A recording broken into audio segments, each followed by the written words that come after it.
Welcome. In this video I will show you how to change date and time on your Alienware Aurora 16.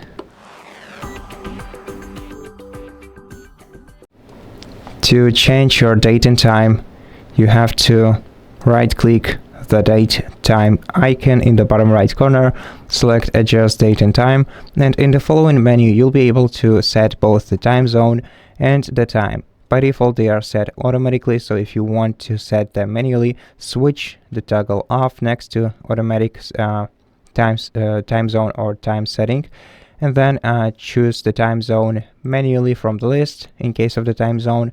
And for time we have to click change and select the date and time, then click change and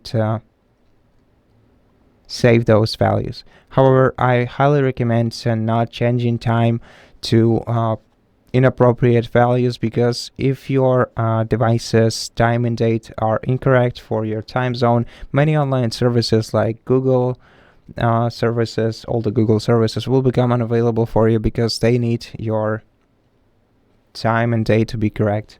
And that's it. Thank you for watching this video. If it helps you, please consider subscribing to our channel, leave us a like in the comment below, and I'll see you in the next one.